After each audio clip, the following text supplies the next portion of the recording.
We have your week 5 waiver wire pickups for you today. There are a lot of injuries that happened on Sunday. They're going to impact a lot of fantasy teams out there going into week 5 and potentially the rest of the season. So let's get right into it. And starting off, we have Tyler Algier from the Atlanta Falcons with Cordell Patterson landing on the IR on Monday due to a knee injury. He had a knee procedure done and now he's expected to miss a minimum of 4 weeks. So Tyler Algier becomes our favorite waiver wire pickup this week. He's widely available out there. I expect him to be the workhorse back for the Atlanta Falcons. On Sunday, he had 10 carries for 84 yards on the ground. So I expect this guy to be the workhorse back for the Atlanta Falcons with Cordell Patterson out of the lineup. So go pick him up. He's widely available. Next, we have Nahim Hines with Jonathan Taylor not expected to suit up this Thursday against the Denver Broncos due to an ankle injury. Nahim Hines becomes a viable fantasy option this week.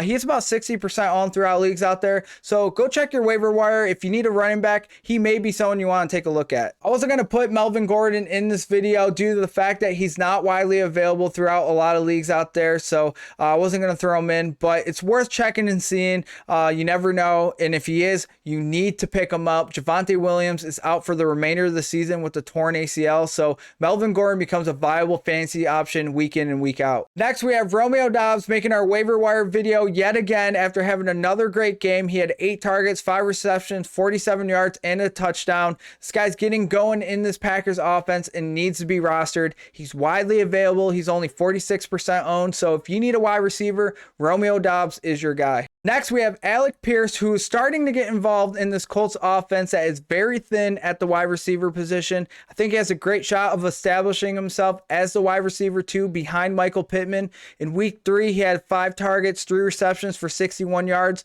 In week 4, he had 6 targets, 4 receptions, and 80 yards. He's not someone I feel comfortable starting week in and week out, but I think he's worth stashing on your bench. Next, we have Robert Tonyan. If you're struggling at the tight end position, Robert Tonyan may be someone you want to take a look at. He's starting to get it going on this Packers offense. You got to remember he is coming off an ACL injury, so it's going to take a little bit for him to get it going, but we know Aaron Rodgers trusts him, and he hasn't been too bad.